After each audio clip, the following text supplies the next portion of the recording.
हम लोग श्रीमद् भगवद गीता के 18वें अध्याय के 56वें श्लोक को पढ़ रहे हैं।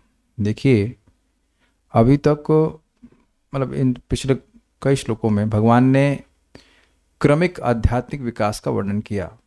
थोड़ा सा सुदूर कर दीजिए, नहीं तो बहुत आवाज़ भर रहेगी। हाँ, बस ठीक है। व्यक्ति पहले निष्काम कर्मयोग करता है, यानी कि वर्णाश्रम के कर्मों को भगवान को अर्पित करता है। इससे उसके हृदय में आत्मज्ञान उत्पन्न होता है, तो वो आत्मज्ञान योग करता है।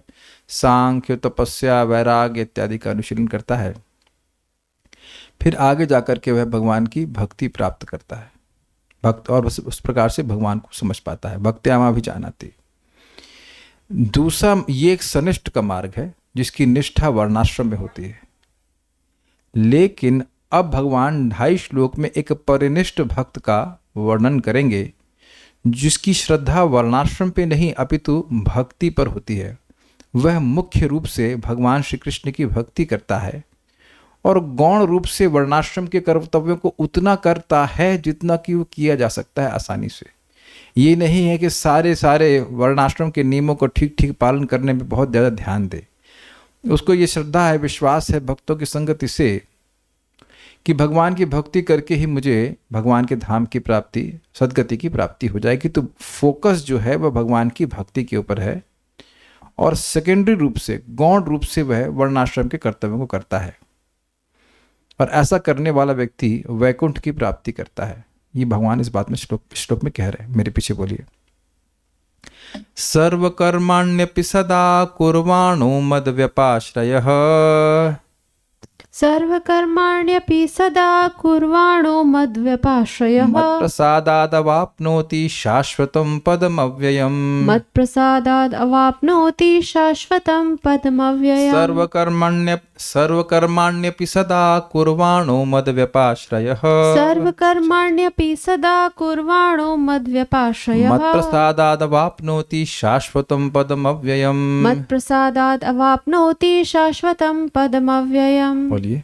सर्वकर्माण्यपि सदा कुर्वाणो मद्व्यपाश्रयः। सर्वकर्माण्यपि सदा कुर्वाणो मद्व्यपाश्रयः। मत्प्रसादाद् अवाप्नोति शाश्वतं पदमव्ययम्। मत्प्रसादादवाप्नोति शाश्वतं पदमव्ययम्। अभी जब आप देखेंगे, टीका खोलेंगी ना, तो जिंदगी का सबसे ज़्यादा प्रेरणादायक श्लोक है ये। बेसिकली हमसे रहा नहीं जा रहा, बता देते हैं। नौकरी करते हुए, बिजनेस करते हुए, लड़की की शादी की चिंता हो रही, वहाँ शादी भी करवा रहे हैं, ये सारे कार्य करते हुए भी अगर व्यक्ति भगवान की भक्ति करता है तो भगवान की कृपा से वह भगवान के पास जाता है। Is it not encouraging? I mean, it is damn encouraging. क्या सभी लोग यहाँ नौकरी छोड़ दें, बिजनेस छोड़ दें? ऐसे कौन कह लेगा? बताइए, कौन ऐसा व्यक्ति कह सकता है? लेकिन भगवान कह रहे हैं कि भक्ति कर रहा है तो ये सारे कर्तव्य करते हुए भी वह मेरी कृपा से मेरे पास आता है। सबको सुनाई पड़ रहा ना? ठीक ठीक। ऐसा नहीं कि सबको घर छोड़ दें और अपना सारे कर्तव्य छोड़ दें, और अगर जब तक घर नहीं छोड़ेंगे भगवान के पास पहुंचेंगे नहीं, ऐसा बिल्कुल भी नहीं है। लेकिन एक बात ध्यान देने वाली है कि जो भक्ति कर रहे हैं उसको गंभीरता से करें। जो भक्ति कर रहा है, मान लो जप कर रहा है, भगवान की गीता पढ़ रहा है, भागवत पढ़ रहा है, तो इनको मुख्य कार्य के रूप में अपने जीवन में स्वीकार करे। लड़की की शादी करने से वैकुंठ नहीं जाएगा। कह रहे हैं लड़की की शादी करने मतलब करते हुए भी वैकुंठ जाएगा। ध्यान दीजिएगा शब्दों का प्रयोग क्या है। यह भगवान नहीं कह रहे कि सभी कर्मों को करने से भगवान के पास जाएगा। सभी कर्मों को करते हुए भी भगवान के पास जाएगा। तो भी का मतलब है कि जो सारे कर्म है ये बंधन करने वाले हैं, लेकिन ये करते हुए भी भगवान के पास जाएगा अगर भगवान की भक्ति करता है। तो ना तो किसी को नौकरी छोड़नी है अगर नहीं छोड़ना चाहते, और नहीं किसी को बिजनेस छोड़ना, ना घर छोड़ना है, कुछ नहीं छोड़ना है, केवल भगवान को पकड़ना है। ये श्लोक का आशय, और आपको आपके हाथ में वैकुंठ आ जाएगा। This is brilliant. और अभी आप देखिएगा चक्रवर्ती पाद की टीका। मेरे शुद्ध भक्त मेरे संरक्षण में समस्त प्रकार के कार्यों में संलग्न रहकर भी मेरी कृपा से नित्य तथा अविनाशी धाम को प्राप्त होता है। तो शुद्ध भक्त मतलब क्या है? भक्ति कर रहा है, भगवान का आश्रय ले रहा है अच्छे से, और अब उसको और भी काम करने हैं। आटा लेके आना है, क्या आटा लेना तो भक्ति है क्योंकि वो भगवान की सेवा में लगेगा। लेकिन many things you have to do, is it not? और वो सारे कार्य तो भक्ति नहीं होते हैं। लेकिन उनको महत्व ना देते हुए ठीक है हम यहाँ इस पोजीशन पे हैं तो हमें कार्य कर रहे हैं, तो हमें कर रहे हैं, लेकिन मुख्य मेरा जो साधन है वो है भगवान की भक्ति। इस प्रकार से व्यक्ति को मन में श्रद्धा है तो भक्ति करता है, तो भगवान की कृपा से वो सारे कर्म करते हुए भी भगवान के पास जाएगा। अब हमको ये श्लोक इसलिए अच्छा लग रहा है क्योंकि जिनको भी आप प्रीचिंग कर रहे हैं, जिनको भी मैं प्रीचिंग कर रहा हूँ, वो सभी लोग इसी ब्रैकेट में हैं। यहाँ निष्काम कर्म योग करके भगवान को अर्पित करके ये सब कौन कर रहा है? सीधे तो सभी लोग इसी ब्रैकेट में है ना, कि सब लोग जाप करते हैं, भगवान की भक्ति करते हैं, भगवान के बारे में सुनते हैं, प्रसाद ग्रहण करते हैं, भक्ति ही तो कर रहे हैं। लेकिन ऐसा शायद ही कोई व्यक्ति होगा जो कहते हैं हम सब कुछ छोड़ दिए हैं। कोई है प्लीज रेज हैंड जो सब कुछ सारे कार्य छोड़ दिया है? नहीं, नॉट पॉसिबल। यानी कि सभी लोग इस श्लोक को अपने जीवन में धारण कर रहे हैं। जो लोग समझते हैं, इस श्लोक को ना जानते हुए भी आपकी ट्रेनिंग, आपकी मेरी ट्रेनिंग हो रही है कि हम वैकुंठ जाने की योग्यता को प्राप्त कर लें। कुछ ग्रहण किया, हम लोगों को क्या ट्रेनिंग दी जा रही है? देखो, जब ध्यान से करो, अच्छे से करो, भगवान को प्रणाम करो, भगवान की अर्चना करो अच्छे से, जितना तुम्हारे पास सामर्थ्य है। कर रहे हैं कि नहीं? हम लोग अपना प्रयास कर रहे हैं। यही तो बात है, भागवतम सुनो, यही तो बार बार ट्रेनिंग दी जा रही है। और अब किसी एक व्यक्ति को यहां कहा गया कि नौकरी छोड़ दो, प्लीज टेल, या शादी मत करो। ऐसा कोई व्यक्ति, वही जरा चैट तो ओपन है ना, सब चैट पूरी ऑफ ही रह जाए? नहीं है, चैट तो ऑन है। तो आप में से कोई भी व्यक्ति ये नहीं कह रहा है कि ये सब बातें प्रीचिंग में कही जा रही हैं। पता नहीं कौन, अगर कोई कह रहा हो तो अलग बात है। हम तो यहाँ नहीं कह रहे, ना भगवान कह रहे हैं, ना भगवान छोड़ने दे रहे हैं। भगवान तो उनका रहे युद्ध करो, युद्ध करो। तो जिसके जैसे कर्तव्य हैं वो करे अपने उसके अनुसार। लेकिन या किसी के मान ली 2 बच्चे हैं, अब वो बच्चे पाल रही हैं, तो एक माता जी को हम बोलते रहे हैं भी शायद, वो उनको बड़ी चिंता है, ये भक्ति करूंगी, भक्ति ही करूंगी। अरे भाई, बच्चे भी पालोगी और भक्ति भी करोगी तो भी वैकुंठ मिल जाएगा। ऐसा नहीं केवल बच्चे पालने से नहीं मिलेगा, लेकिन भक्ति करती रहिए और अपने जो कर्तव्य हैं, अपने पति की सेवा है, बच्चों की सेवा, जो भी वो करते रहिए, तब भी वैकुंठ मिलेगा। तब क्या दिक्कत है? तब क्या दिक्कत है? जब सारे कर्म करते हुए भी आपको भगवान की प्राप्ति होगी तो काहे टेंशन ले रही है? झगड़ा मत करो पति से, चिल रहो भाई। वो आपके और वैकुंठ के बीच में नहीं आ रहा है, इज इट नॉट? झगड़ा तब कीजिए जब वैकुंठ के बीच में कोई आ रहा है। उसको प्रसाद बना के खिला दिया तो कौन सा बड़ा पाप किया? तो सेवा हो गई ना, किसी को प्रसाद बना के खिला रहे हैं, तो प्रसाद बना रहे हैं या घर के कोई भी काम कर रहे हैं तो खैर चलो भक्ति हो गई। लेकिन पॉइंट इज कि और भी कोई कार्य हैं जो स्वरूपतः भक्ति नहीं भी हैं, वह भी करते हुए भक्ति कर रहा है तो व्यक्ति भगवान के पास जाएगा। This is brilliant. ये जो भक्ति, हाँ पहले पढ़ते हैं फिर समझाएंगे। मद व्यपाश्रया, मेरे एकांत भक्त जो मेरे ही आश्रय में है। मद व्यपाश्रया, ये एक अर्थ है। दूसरा अर्थ आगे देखेंगे।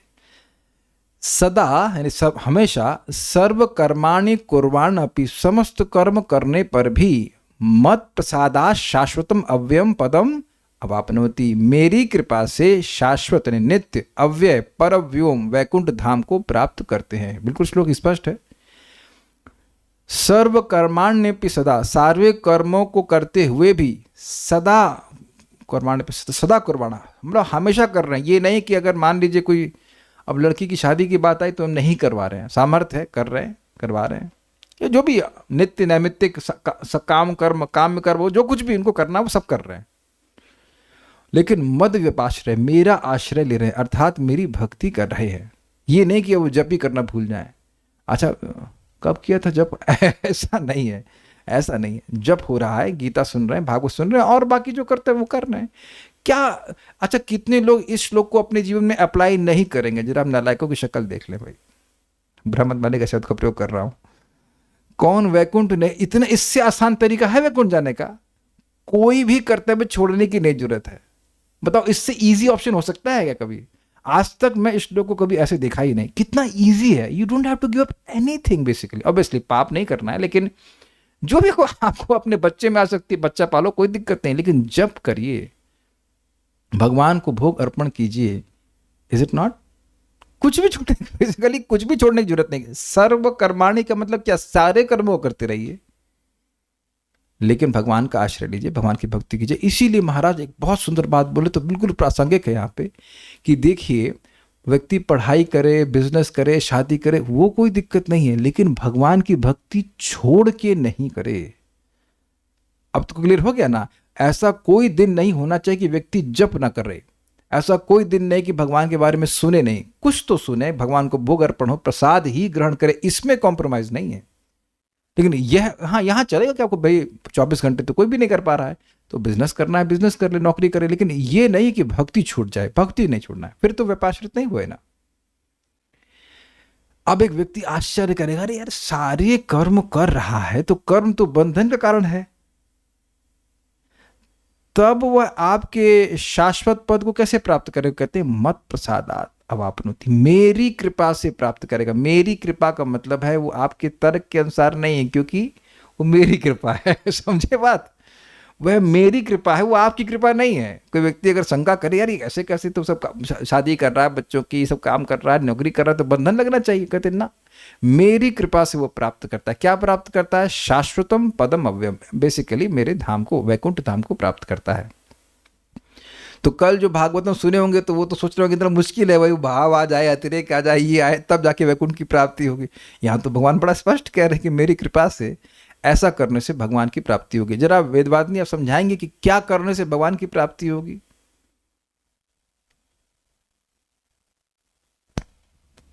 जो भी कर्म कर रहे हैं वो भगवान की प्रसन्नता के लिए किए जाए। आपने गलत नहीं बोला, लेकिन आपने सही भी नहीं बोला। देखिए, गलत तो आपने बिल्कुल नहीं बोला, लेकिन यहाँ क्या बोलने वह नहीं बोला। भगवान की भक्ति कर रहा है और बाकी कर्मों को गौण रूप से कर रहा है। अब नौकरी कर रहा है, जो कुछ भी कर रहा है, बच्चों की शादी हो रही है, जो भी, यहाँ तक कि कहीं कहीं देवता पूजा भी जो हो रही है वो भी चल रहा है, कभी कभी बाध्य होकर करना पड़ता है।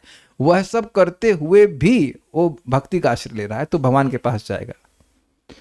मान लीजिए किसी को भी, मान लीजिए डिवोटी है, लड़की है, उसकी शादी हो गई, अब ऐसे परिवार में है जहाँ उसको बैठना पड़ रहा है कि वहाँ देवता की पूजा हो रही, उसने माला अपना कर लिया, अब वहाँ बैठी हुई है, देवता पूजा में बैठी है आधे घंटे के लिए, तो इसका मतलब यह नहीं कि वो वैकुंठ नहीं जाएगी। देखिए, ऐसे भक्त की श्रद्धा इन कर्मों में नहीं है। वो इन कर्मों को कर जरूर रहा है, लेकिन कर्मों में श्रद्धा नहीं है। श्रद्धा किस में है? भगवान की भक्ति में। तो बहुत अच्छा, श्रद्धा का समझ रहे मतलब कि भाई अब नौकरी करेंगे तो वैकुंठ मिल जाएगा या कुछ सिद्धि मिल जाएगी, ऐसा कुछ नहीं है। ठीक है, हमारे जीवन निर्वाह के लिए भगवान ऐसे व्यवस्था की कर रहे हैं, कोई दिक्कत नहीं। बहुत बढ़िया श्लोक है। अगर ये अप्लाई कोई करना सीख जाए, जो कि बहुत ईजी है, तो बेसिकली हर व्यक्ति भगवान के पास जाएगा, जो भी भगवान की भक्ति कर रहा है, एवरीवन। अभी आप देखना चक्रवर्ती पाद की टीका, गीता भूषण टीका, यहाँ 2.5 श्लोकों में, 1 मिनट रुक जाइए, हम अब पता नहीं वो माता जी हैं कि, let me just check if she is here. हाँ ओके, हैं, वीडियो ऑफ है, लेकिन आपको जिनका वीडियो ऑफ है उनको सुना कर बोल रहा हूँ। तो उनकी जो क्या कहते हैं, ननद बोलते हैं, ननद, पति की बहन, उनकी शादी नहीं हुई है, तो उन्हें शादी नहीं करी, और वो स्कूल में पढ़ाती हैं, प्रीचिंग करती हैं, ये कर रही हैं, वो कर रही हैं। इन माता जी की शादी हो गई है, इनकी बच्ची भी है, तो इनके मन में आ रहा था, काश मैं भी शादी नहीं करती, काश मैं भी ऐसे ही कुछ प्रीचिंग कर रही होती, ये कर रही होती। तो उनके मन में एक था दिक्कत, तो अब आपके मन में क्लियर हो गया ना।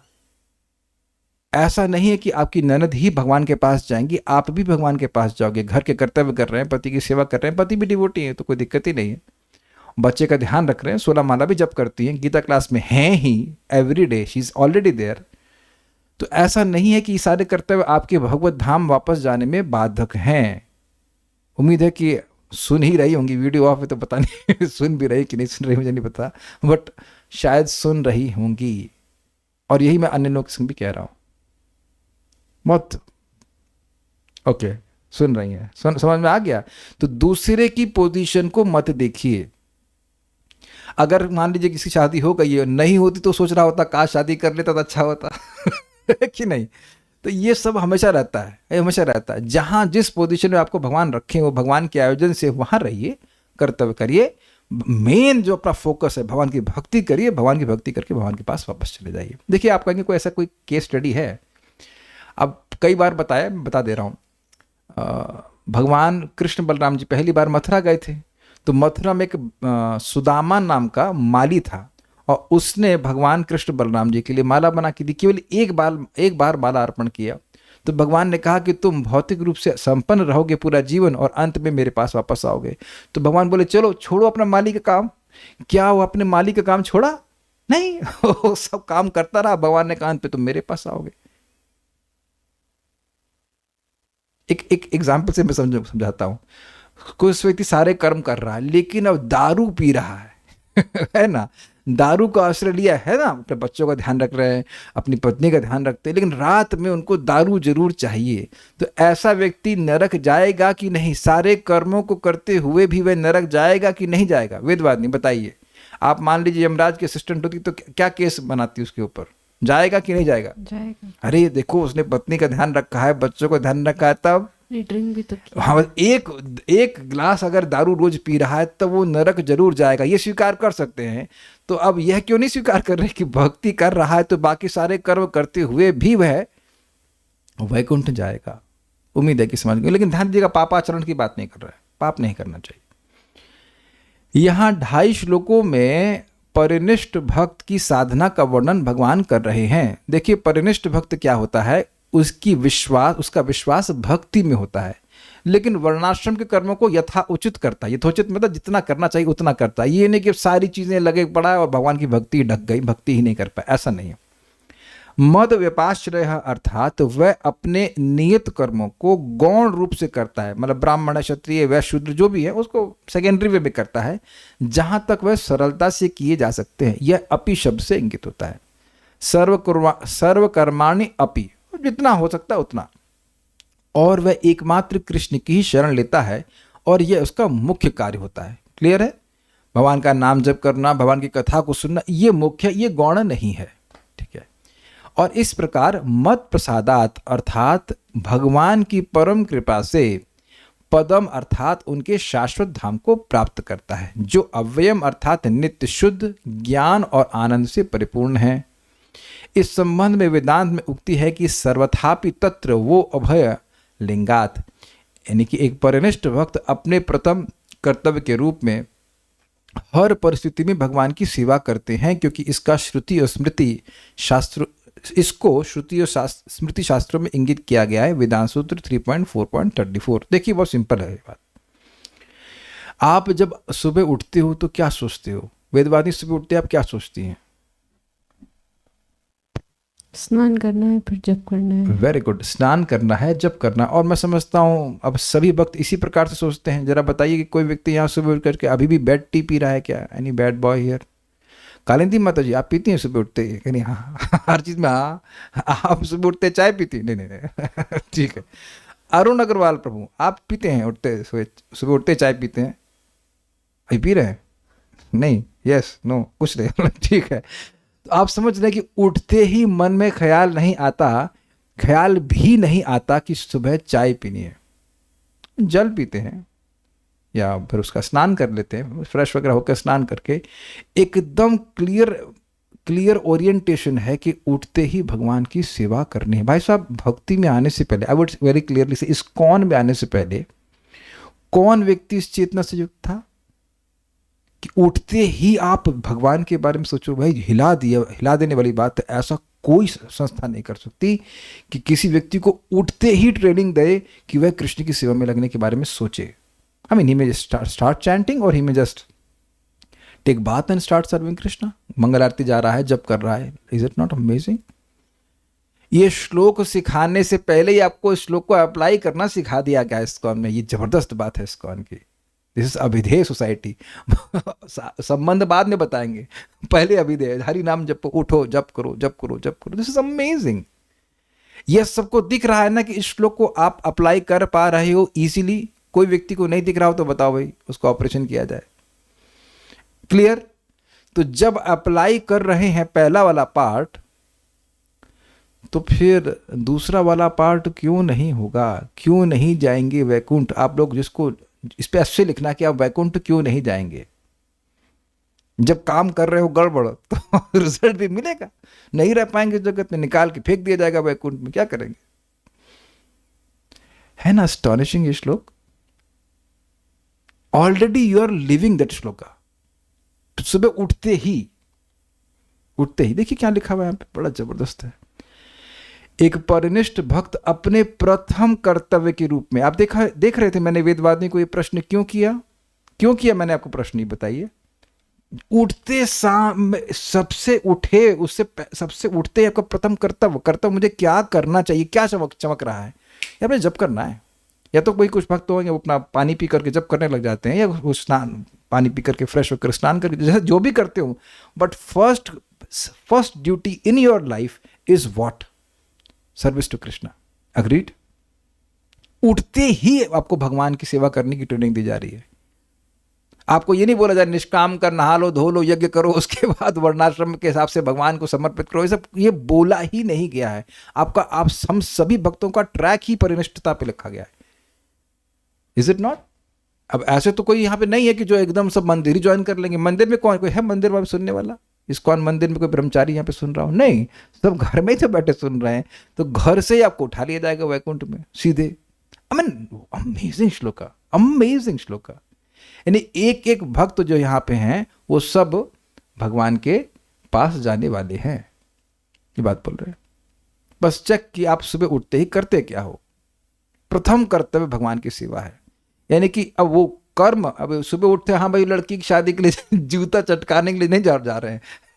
तो सुना आपने, बड़े जूते चटकाने पड़ते हैं, जूते घिस जाते हैं। ये काम सुबह वाला नहीं है। या सुबह उठते ही अब आप नोट गिनना चालू कर दे या बिजनेस करना, नहीं, ये सब नहीं।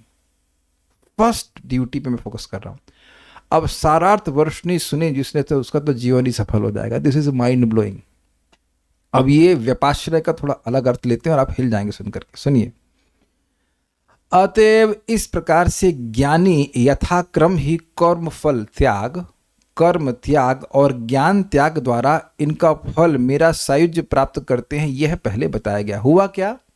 पहले वह व्यक्ति निष्काम कर्म करता है और उसके वर्णाश्रम के जो उसके नियत कर्म वो करता है, उनके फल को भगवान को समर्पित करता है। दिस कॉल्ड निष्काम कर्म योग।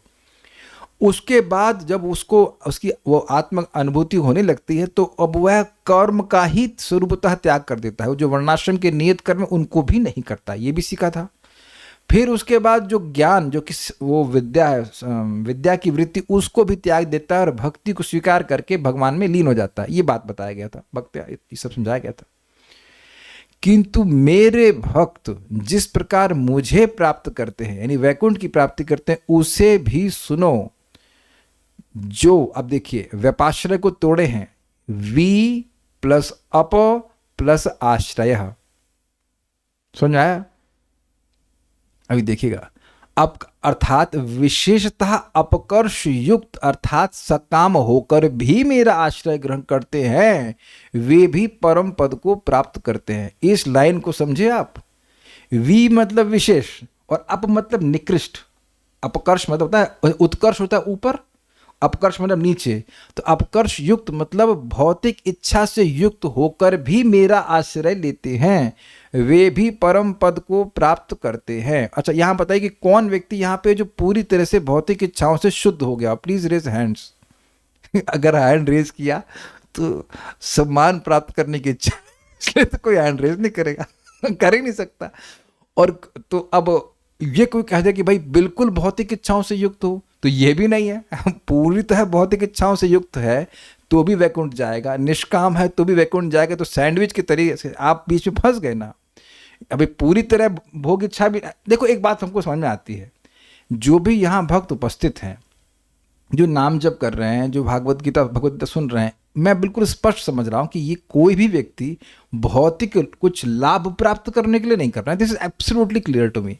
हृदय अपवित्र है कुछ हद तक, नो डाउट अबाउट इट, लेकिन भोग प्राप्त करने के लिए भक्ति नहीं हो रही है। ये तो अपने आप समझ ही रहे हैं ना। हेमलता माता जी, क्या चाहिए जब करते समय, क्या चाहती हैं आप? जरा विचार कीजिए। तो बिल्कुल बहुत सिंपल सी बात है, कर्तव्य बुद्धि से कर रहे हैं या फिर भगवान की भक्ति प्राप्त करने के लिए कर रहे हैं। तो ऑलरेडी आप इस स्टेज से ऊपर हैं। एक्चुअली जो व्यक्ति अपने हृदय को शुद्ध करना चाहता है वह सकाम नहीं है भाई भक्तों। सकाम के हृदय में हृदय को शुद्ध करने की कोई प्लानिंग नहीं होती है। उसको वो चीजें चाहिए होती हैं। Do you agree? मुझे ब्रह्मा का राज्य चाहिए, ब्रह्मा से श्रेष्ठ राज्य चाहिए। ध्रुव महाराज की वहां प्लानिंग नहीं थी कि मैं अपने हृदय को पवित्र करना चाहता हूं। जो व्यक्ति अपने हृदय को पवित्र करना चाहता है, he is already purified first of all, और वह सकाम नहीं है, ये समझ में आ रहा है। जैसे आप अपने घर को साफ करना चाहते तो घर गंदा है, लेकिन इंटेंशन क्या है? साफ करने की। तो भगवान की भक्ति किस लिए कर रहे हैं? हृदय को पवित्र करने के लिए। तो ऐसा व्यक्ति यद्यपि गुणों के अंदर है, आप कह सकते हो हृदय में गंदगी है, लेकिन वो सकाम नहीं है। ये क्लियर हो गया? मैं अपनी एग्जाम्पल दे रहा हूँ। जैसे मैं एक ज़माने में, एक 2003 की बात है, तो मैं 2 माला जब कर रहा था इसलिए कि मैं आईआईटी में मेरा सिलेक्शन हो जाए। आई वॉज एब्सोल्युटली सकाम इन दैट कैटेगरी। लेकिन अब ऐसा नहीं कि मैं सिलेक्शन या मतलब व्हाटएवर इलेक्शन के लिए मैं जब कर रहा हूँ कि अरे भाई मतलब कुछ भौतिक मिल जाए, ऐसा भी नहीं कि मेरे अनर्थ चले गए हैं, लेकिन जब इसके लिए नहीं कर रहा हूँ। ये तो आप सब लोग भी करते होंगे, कौटिल्य प्रभु प्रमोशन के लिए जब कर रहे हैं कुछ ना ना, तो ये तो एकदम क्लियर है ना, ये एकदम क्लियर है कि नहीं? सभी भक्तों के यहाँ पे जो उपस्थित भक्त हैं उनके मन में इच्छा है, हाय हमारा काश नाम में रुचि हो जाए, नाम में हमारी प्रेम बढ़ जाए भगवान। ये तो नेचुरली कम्स टू यू, अब तक ऐसा होने ही लगा होगा, इसमें कोई नई बात तो है नहीं। तो अब यहाँ कह रहे हैं कि जो विशेष रूप से अपकर्ष से युक्त होता है, ये समझ गए व्यपाश्रय का, वी प्लस अप प्लस आश्रय, तो तीनों को जोड़ देंगे तो व्यपाश्रय। देखिए पहले लिया था व्यपाश्रय का मतलब एकांतिक रूप से भगवान का आश्रय ले रहा है। अब यहां कह रहे हैं ले तो आश्रय भगवान का रहा है एकांतिक रूप से, लेकिन सकाम इच्छा से ले रहा है। अमेजिंग।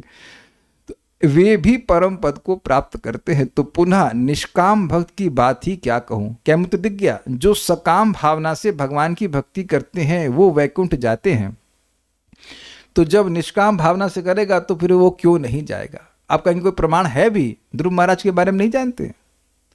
कितने लोग यहां ध्रुव महाराज के बारे में ये नहीं जानते हैं कि वो इस समय वैकुंठ में हैं? सब लोग जानते हैं कि नहीं जानते हैं?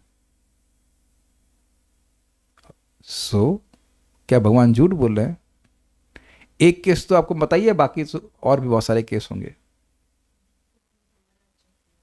This is very amazing. आप देख रहे हैं भक्ति का विस्तार कितना बड़ा है। कहते हैं द फोल्ड ऑफ भक्ति इज सो एक्सपेंसिव।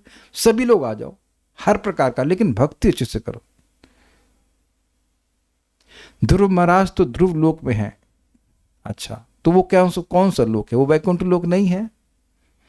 चौथा स्कंद पढ़े वहां भगवान नहीं है, वो वैकुंठ है। वो भगवान ने वैकुंठ की सृष्टि उनके लिए कर दी। पढ़िएगा, समझ में आ जाएगा। आप कौन सी लोक में वीडियो ऑफ करके प्रश्न कर रहे हैं? को पता नहीं। इतना बढ़िया श्लोक चल रहा है और टीवी देख करके सब क्लास सुन रहे हैं, शर्म नहीं आती? हम डांट लगाएंगे ऐसे, वीडियो ऑफ करके प्रश्न मत करो। ठीक है कि नहीं? अभी आ गए, कहाँ दिखे? अभी तो नहीं दिख रहे हमको। चलो ठीक है, एनीवेज हम आगे पढ़ते हैं। तो हम कहाँ पे पहुँच गए? हाँ, तो अब एक बढ़िया बात है। परम पूज्य राधा गोविंद महाराज बड़ा मज़ेदार बात कहते हैं भाई किसी के हृदय में इच्छाएं भरी पड़ी हैं और आप उसको कहो निष्काम भक्ति करो, निष्काम भक्ति करो, कैसे करेगा भाई? उसको भक्ति का ही प्रलोभन दो, सॉरी इच्छाओं का ही प्रलोभन। देखो तुमको अच्छी पति मिलेगा, अच्छा ये मिलेगा, तुम देखो भागवत में लिखा हुआ है, ये करोगे तो तुम्हें ये मिलेगा। वो आए तो सही, एक बार भगवान के पास आएगा तो भगवान के पास ही जाएगा। Got it? सुनाई पड़ा मेरा स्लोगन? एक बार भगवान के पास आएगा तो वह भगवान के पास ही जाएगा। अब समझ में आ रहा है? 2, 3, 10 अकामः सर्व कामो वा मोक्ष कामोदारधि तीव्रेन भक्ति योगिना यजेत पुरुषः परम। तीव्र भक्ति से, अकाम है, कोई इच्छा नहीं है, या अपने हृदय को पवित्र करना चाहता है, चाहता है कि उसके हृदय में कोई इच्छा ना रहे। अकामा सर्व कामा, सारी इच्छाएं हैं, सब चाहिए, स्त्री भी, धनम भी चाहिए, स्त्री भी चाहिए, सब कुछ चाहिए, सारी लिस्ट उसके पास है। और मोक्ष चाहता है। अगर उसकी बुद्धि उदार है, बहुत बड़ी बुद्धि है, तब वह यजेत पुरुषः परम। अकामा सर्व कामो वा मोक्ष काम उदारधि तीव्रेन भक्ति योगेना यजेत पुरुषः परम। तीव्र भक्ति के द्वारा वह भगवान की आराधना करता है। तीव्र भक्ति मतलब भक्ति को ही साधन के रूप में स्वीकार करता है, जो भी उसकी इच्छा है, क्योंकि अंत तो गतो भगवान के पास जाएगा। तो राधिका प्रभु, आप जाएंगे भगवान के पास कि नहीं? करने का मतलब उसको समझ में नहीं आ रहा है। जाएंगे मतलब पक्का जाएंगे। सबको समझ में आ गया? जय श्री कामली माता जी, समझ में आ रहा है? You are going back to Godhead. Clear? बस सुनते रहिए और जब करते रहिए। 100%। कहेंगे इतना क्यों बोल रहे हैं? बॉस बोल रहे हैं, हम क्या बोल रहे हैं? आप समझ गए ना? पूरा सकाम और पूरा निष्काम, वो सब जा रहे हैं, तो आप कहीं बीच में, तो आप भी जाएंगे। लगे रहो भक्ति में। यही तो भगवत गीता जबरदस्त उत्साह देती है भाई। जब भगवान की ही बात अब सुन रहे हो, उस पर तो मैं कोई अपने से जोड़ के नहीं बोल रहा हूं। अच्छा, सर्व कर्माण्यपि का मतलब क्या है? सर्व कर्माण्यपि अर्थात नित्य, नित्य मतलब जो रोज के नियम होते हैं, जैसे अग्निहोत्र यज्ञ इत्यादि है। नैमित्तिक मतलब जैसे कभी कभी होता है जैसे कि वो श्राद्ध आदि। काम्य मतलब पुत्र आदि प्राप्ति के लिए कोई यज्ञ करता है। पुत्र कन्या आदि के पोषण लक्षण युक्त व्यवहारिक सभी प्रकार के कर्मों को, मतलब बच्चे पाल रहा है, बच्चे को बोतल में दूध दे रहा है, whatever you have to do to maintain your child, को करने पर भी वे अव्यय पद प्राप्त करते हैं। कर्म, योग, ज्ञान का त्याग, अन्य देवताओं की उपासना का त्याग और अन्य कामनाओं का त्याग करने वाले के विषय में और क्या कहूं? कुछ समझे क्या मित्र? जो लोग ये सारे कर्म कर रहे हैं वह भी अगर भगवान की भक्ति करते हैं तो भगवान के पास जाते हैं। तो अब जो इस प्रकार के सारे कर्मों को त्याग दे, सारा योग त्याग दे, सारा ज्ञान का सब कुछ त्याग कर, सारी इच्छाओं को त्याग कर भगवान का ही भजन कर रहा है, तो भगवान के पास वह क्यों नहीं जाएगा? उम्मीद है कि समझ में आ गया होगा। अब बड़ा मजेदार बात है, यहां आश्रय लेता है का तात्पर्य है सम्यक रूप से सेवा करता है। अब जब भगवान का भजन हो रहा है तब वहां किचकिच नहीं, क्योंकि भगवान की भक्ति इतनी समर्थ है। तो अब जब हो रहा है तो जब हो रहा है, जैसे मैंने अब नाम तो भूल गया, लेकिन जयपुर के एक राजा थे, भगवान श्री कृष्ण के भक्त थे, गोविंद जी देव के। तो वो जब अपना जप करते थे इतना जबरदस्त कि कोई रूम में प्रवेश ही नहीं कर सकता था। अगर उस रूम में कोई प्रवेश करेगा तो उसको मृत्युदंड मिल जाएगा। He was so dedicated, that's a point. ऐसा हम लोग नहीं कर सकते हैं, लेकिन माला करना है तो माला करना है, वहां किचकिच नहीं। वो भक्त बोल रहे हैं मान सिंह, आई थिंक मान Singh, but I am not sure, but may be मान सिंह। लेकिन पॉइंट इज दैट कि इसमें किचबिच बात नहीं होनी चाहिए। हम तो गृहस्थी में हैं, हम तो बिजनेस कर रहे हैं, तो हम तो सुबह नहीं उठ सकते, हम तो ये, तो फिर आप फिर टिकट का पीछे का चला जाएगा। मतलब वो आ शब्द जो है वो इंगित कर रहा है कि बढ़िया से जप हो रहा है, बढ़िया से भोजन भगवान के लिए बन रहा है, भगवान को सेवा अच्छे से हो रही है। जो सेवा हो रही उसमें कोई किचमिच नहीं होनी चाहिए, दैट्स अ पॉइंट। जो सामर्थ्य वैसे कर रहा है। इस उपसर्ग द्वारा सेवा की ही प्रधानता है, मतलब अच्छे से सेवा करता है, उसका पूरा विश्वास है कि ये करेंगे तो हम सफलता हो जाएगी। कर्मण्यपि, यहां अपि शब्द कर्म की अपकर्षता का बोधक है, मतलब सर्व कर्माण्य अपि, यह कर्म करते हुए भी, तो भी से ही ये भी बोध करा रहा है कि वह कर्म तो उसको बंधन में करने वाले थे, फिर भी, गॉट इट, फिर भी वह वैकुंठ की प्राप्ति करता। तो जो भी शब्द है ये कर्म की अपकर्षता का, अपकर्षता मीन्स न्यूनता, इट लोअर क्वालिटी का बोधक है कि ये कर्म तो व्यक्ति को बांधने वाले हैं, ऐसा करता हुआ भी। अब एक बात बताइए, मैं स्पेशली उन माता जी को बोल रहा हूं जिनकी शादी होने वाली है या हुई है। आप देखो कि कोई लड़की है जब शादीशुदा नहीं होती तो उसके पास कितना टाइम होता है भक्ति करने के लिए। कोई भी नहीं कह सकता कि ऐसा नहीं होता है, लेकिन शादी करने के बाद कितना जाल रहता है, ये इसको संभालना है, उसको संभालना है, ये मैनेज करना है, वो मैनेज करना है। ऐसा करते हुए भी वह वैकुंठ जा सकती है, जा सकती नहीं, जाएगी, अगर उसूल माला का जप कर रही है, भक्ति ठीक से कर रही है। ये बात है। I mean that's a very big hope for everyone, is it not? अच्छा चलिए, माता जी लोग जिनकी शादी हो चुकी है, बच्चे मान लो बड़े बड़े सब कुछ हो गए थे, ये बताइए कि क्या मैं गलत बोल रहा हूं कि सही बोल रहा हूं? सही बोल रहा हूं ना कि भाई शादी नहीं हुई थी तो बड़ी फ्री थी। अगर अभी जो भक्ति कर रही है, शादी के पहले अगर उनको मौका मिला होता तो और अधिक कर लेती। मतलब अभी तो कर ही रही हैं, लेकिन बड़े जबेले होते, उसके बाद इसको संभालो, ये आ गया, उससे संबंध बना के चलना है, इसको संभालना है, ये करना है, ननद सास ये बोल रही, हजार तरह के, यानी कि सर्व कर्माण्य सारे पचड़ों में पढ़ने के बाद भी वैकुंठ की प्राप्ति होगी। बट यू मस्ट रिमेंबर कि सुनना पड़ेगा आपको, तब समझ में आया कि भाई ये भगवान की भक्ति का टाइम। इसलिए पता है, एक माता जी हमको बोले कि प्रभु जी हम अब इनकी शादी हुई है, तो बोले कि 12:30 सो रहे हैं, सुबह हम 5 बजे उठे, 16 माला तुमने कर दी, हमको बड़ा अच्छा लगा। हमने कहा आप ऐसे बीमार पड़ जाओगे, डिस्कस विद योर हस्बैंड। आपने शादी के पहले बताया था कि आप भक्ति करती हो, तो अपने हस्बैंड को बताओ, डिस्कस करो कि हम 12:30 क्यों सोए, 10:30 पे सो सकते हैं, ताकि हम 5 बजे उठ के नाम जप करें। Any sane person will allow you to do that. अरे तुम सोते रहो, क्या दिक्कत है? हमको उठने के लिए नहीं बोल रहे हैं, हमें जगने के लिए बोलो। मैं इसलिए बोल रहा था, आज मैं विचार कर रहा था कि स्त्री होने के नाते जीवन में डिपेंडेंसी बहुत ज़्यादा हो जाती है। तो भैया अगर जो माता जी शादी करने वाली हैं वो पहले बता दीजिए कि भाई ये देखो हम ये 12:30 तक हमें जगाना चाहते हो तो हम हम आपसे नहीं करेंगे, किसी और से करो, पड़ोसन से कर लो, हम आपसे नहीं कर सकते। 10:30 last, you sleep 10:30 at least, easily you can wake up by 5 AM और समथिंग। तो ऐसा नहीं होना चाहिए कि भगवान का जो आश्रय वह छूट जाए, फिर बहुत नुकसान हो जाएगा, बहुत बड़ा नुकसान हो जाएगा। और टाइम देखिए बहुत जल्दी बीत जाता है, साल महीने बीतने में समय नहीं लगता। तो ये ध्यान रखिएगा, लेकिन बड़ा इंकरेजिंग। अतः वह इन कर्मों को गौण रूप से करता है, अतएव ये लोग कर्म मिश्र भक्तिवान हैं। मतलब भक्ति बहुत ज़्यादा है, भक्ति ज़्यादा नहीं, भक्ति मुख्य है और गौण रूप से कर्म कर रहा है। ऐसा नहीं वो सोच रहे हैं कि परिवार के कर्म कर लेने से, परिवार के कर्तव्य कर लेने से कुछ हमें आध्यात्मिक प्रगति हो जाएगी, बट वो कर्म उसके बंधन नहीं करने वाले, ये बात है। भक्ति मिश्र कर्मवान नहीं है। क्या मतलब है? भक्ति मिश्र कर्मवान मतलब भक्ति बहुत थोड़ी है लेकिन भाई ये कर्तव्य करना बहुत जरूरी, ये भावना, ऐसा नहीं है। यह प्रथम 6 अध्यायों में कथित कर्म में अतिशय व्याप्त नहीं है, अर्थात वहां भक्ति मिश्रित कर्म का वर्णन हुआ था। ये क्या बोल गए? देखिए, ये जो स्थिति है जिसमें व्यक्ति मुख्य रूप से भक्ति कर रहा है और कर्म गौण रूप से कर रहा है, ये स्थिति भगवत गीता के प्रथम 6 अध्याय में नहीं है। प्रथम 6 अध्याय में क्या वर्णन है? निष्काम कर्म करो, उसके कर्म पे बड़ा फोकस है, तो कर्म मुख्य है और उसको भगवान को समर्पित करो। तो भक्ति को थोड़ा लिया गया है और कर्म को अधिक लिया गया है। लेकिन यहाँ क्या बोल रहे हैं? भक्ति को ज़्यादा है, भक्ति बहुत ज़्यादा है और कर्म थोड़ा थोड़ा, जितना अपना काम भर का उतना करना है, वैसा करने के लिए बोल रहे हैं।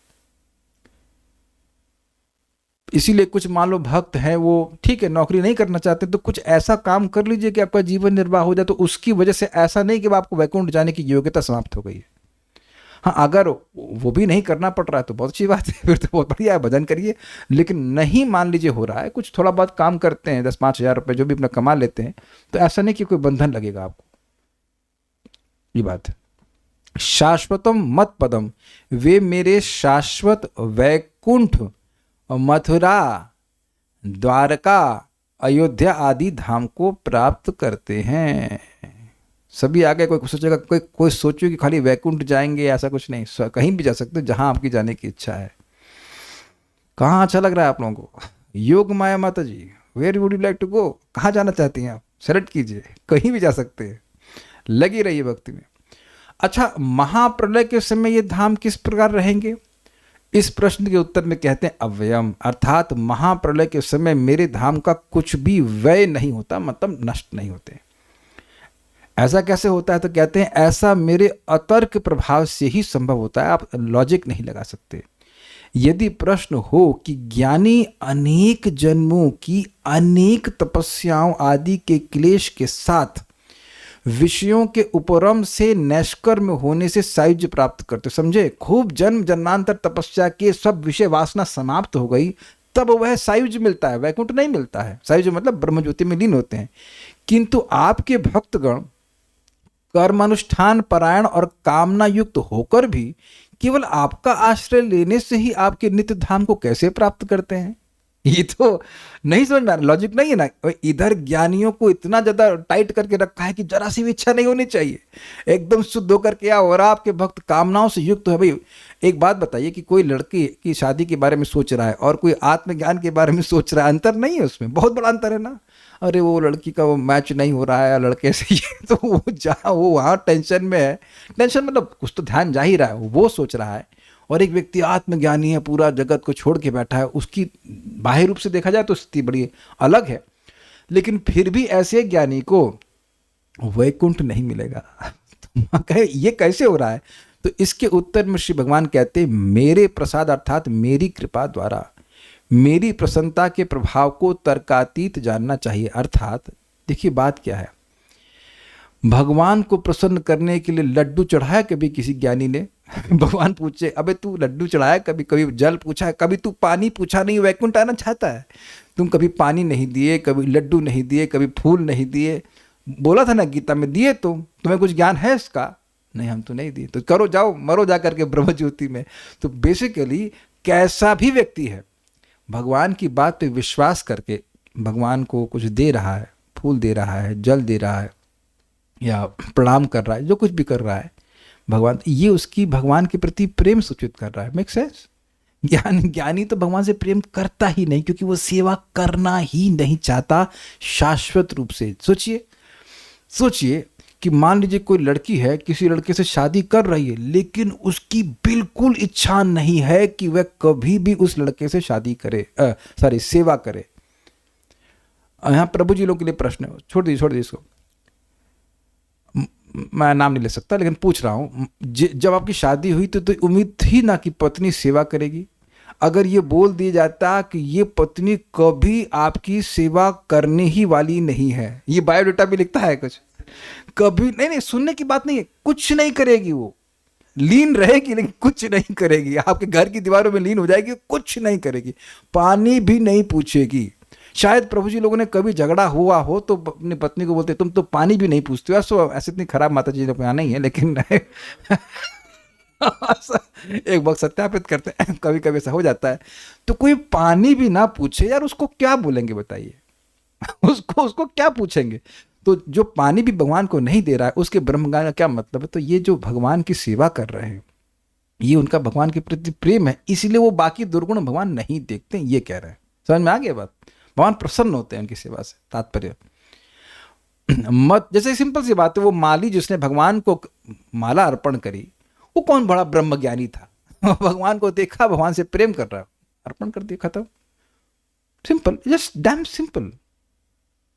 और जब आपके घर में विग्रह है और भगवान की सेवा करते हैं, तो आप देखेंगे कि तृप्ति नहीं होती, आप कुछ ना कुछ भगवान को देते रहना चाहते हैं। एक बार देना शुरू तो कीजिए।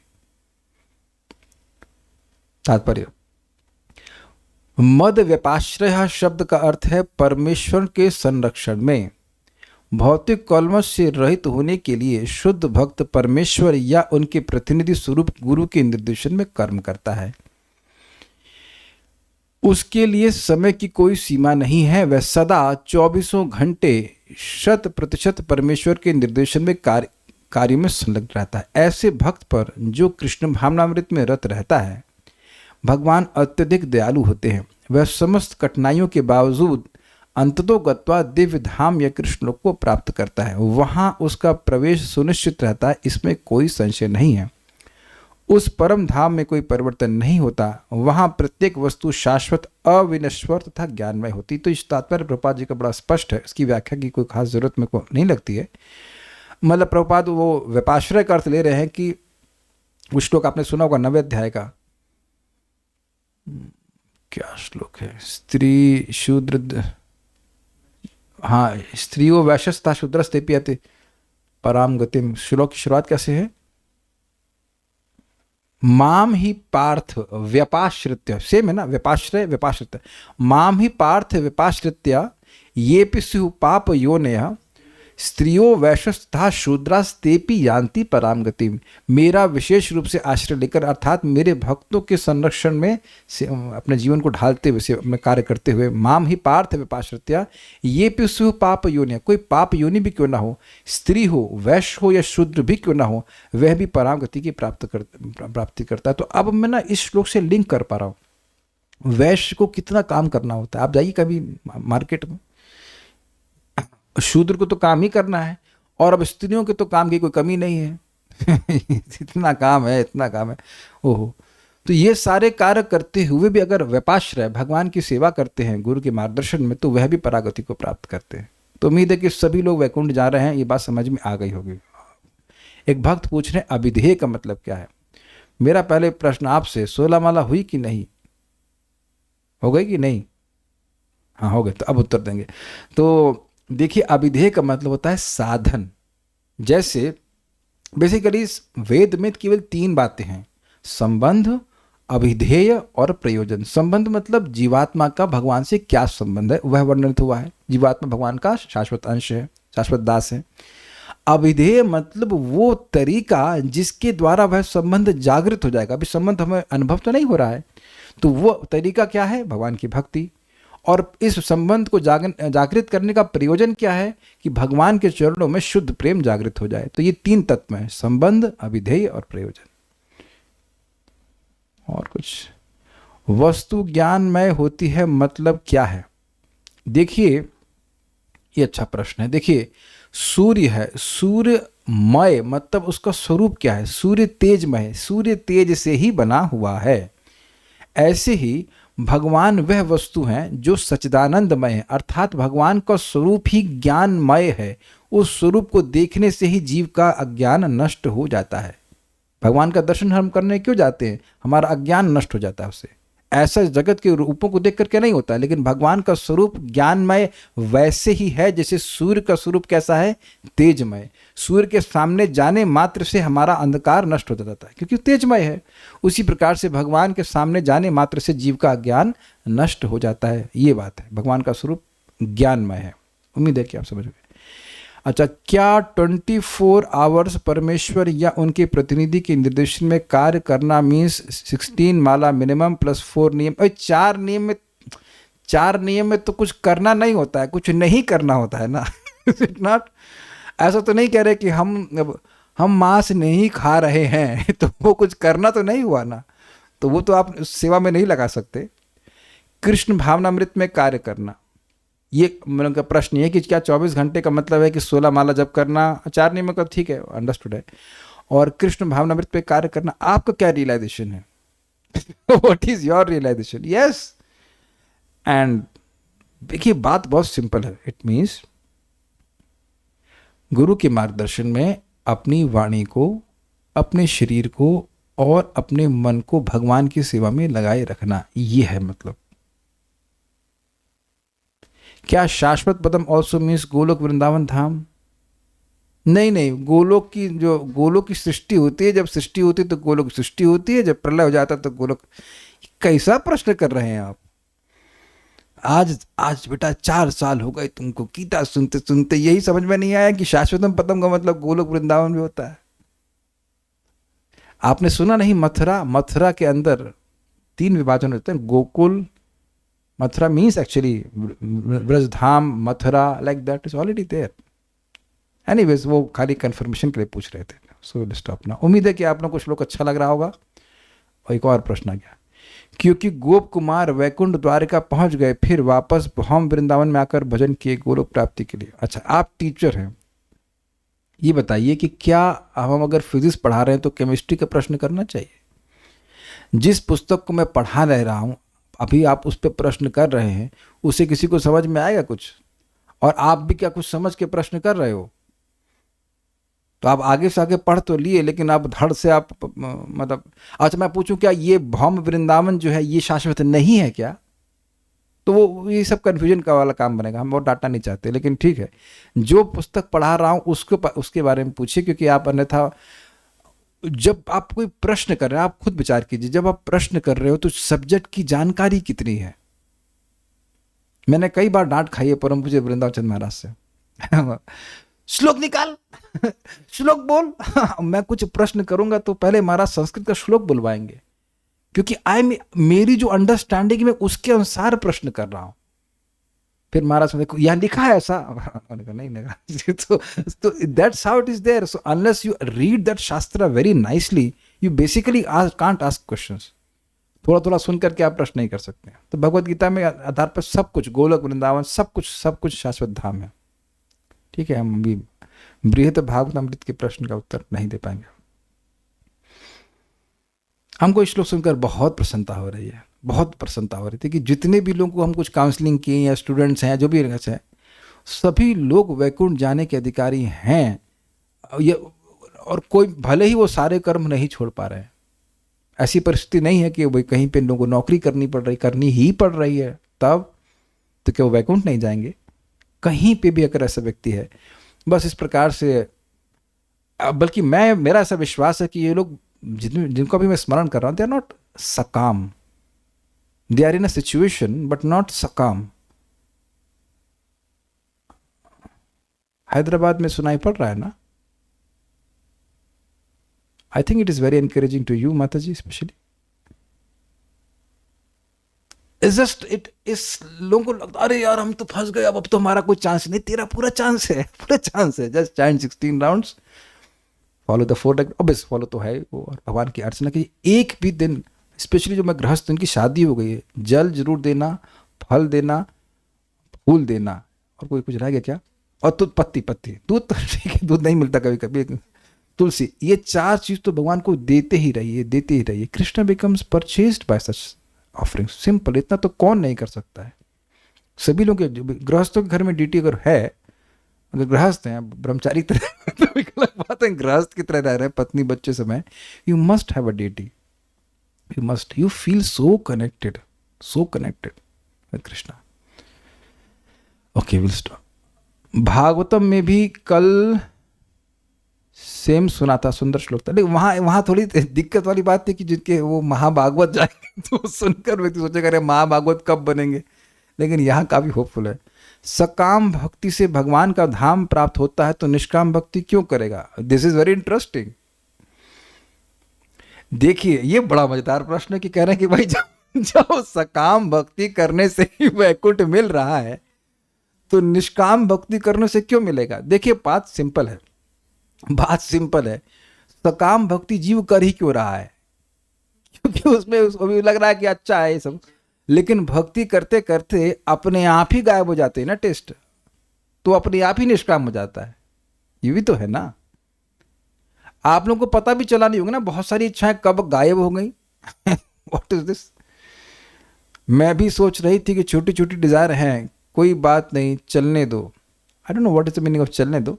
देखिए आप भक्ति करते रहिए। मैं एक सिंपल सी बात एग्जाम्पल दे रहा हूँ, अपने जीवन से बोल रहा हूँ कि मेरे को शरीर में मैं कुछ कोई भी कमी है, कुछ रोग है, तो वो मैं डॉक्टर की दवा ले रहा हूँ, तो बिल्कुल सहज विश्वास है कि डॉक्टर साहब की दवा से मैं ठीक होऊंगा, अपने प्रयास से ठीक नहीं होऊंगा मैं। तो अगर मेरे हृदय में कोई इच्छा है भी तो वो भगवान की भक्ति से ठीक होंगी, वो मेरे प्रयास से ठीक नहीं होंगी। मेरा प्रयास भगवान की भक्ति का है। Is it sinking? और एक बात समझ लीजिए, बड़ी मजेदार बात है। अगर मैं डॉक्टर साहब का वो क्लिनिक ज्वाइन कर लूं और वहीं बैठ करके दवा खाऊं, या मैं अपने घर में बैठ के दवा खाऊं, कोई अंतर पड़ता है? अमृत को आप कहीं भी, यानी कहने का मतलब है कि आप मंदिर में बैठ के जप करें या अपने घर में बैठ के जप करें, कोई अंतर पड़ता है? जी अंतर कोई नहीं पड़ता, कुछ भी नहीं पड़ता। जप करेंगे, भगवान को भोग अर्पण करेंगे, भगवान की सेवा करेंगे तो वैकुंठ जाएंगे ही। यही महाराज बहुत पहले एक श्लोक कोट किए थे, योमाम स्मृत नित्यशा, 8वें अध्याय का, तस्य हम सुलभ पार्थ नित्य युक्त योगिना। कोई कोई सोचेगा अगर हम धाम में शरीर छोड़ेंगे तभी भगवान की प्राप्ति होगी, लेकिन नहीं, भगवान कह रहे हैं अनन्यास, ऐसे करके श्लोक है एनीवेज, कि जो भक्त मेरा नित्य ही स्मरण करते हैं उनके लिए मैं सुलभ हूं, नित्य युक्त योगिना। वहां अर्थ बताया गया कि जो भगवान के संग अपने नित्य संबंध में जागृत होकर के भगवान के वैकुंठ में जाना चाहते हैं उनके लिए भगवान सुलभ है। This is what Krishna wants. सुलभ इसलिए क्योंकि वो भी वही चाहते हैं। कह रहे हैं, प्रश्न है, कर्म मिश्रित भक्ति और भक्ति मिश्र कर्म क्या है? अच्छा, जिन भक्त ने प्रश्न किया है उनको आटा गूंदना आता है? आटा गूंदी है कभी? कहाँ गई, गायब हो गई वीडियो? हाँ हाँ दिख गई, ठीक है। आटा गूंदी है कि नहीं गूंदी है, या कोई रखी है बाई गूंदने के लिए? तो आटे में नमक मिलाती हैं कि नमक में आटा मिला? तो समझे, आटे में नमक तो मतलब आटा का परिमाण ज्यादा और नमक कम। तो अब कर्म मिश्र भक्ति में, कर्म मिश्रित भक्ति में आटा कौन है? वेदवादिनी बताइए, बताइए जल्दी से, सुन रही कि नहीं सुन रही? कर्म मिश्रित भक्ति में आटा क्या है? आप लोग ढूंढ रही थी।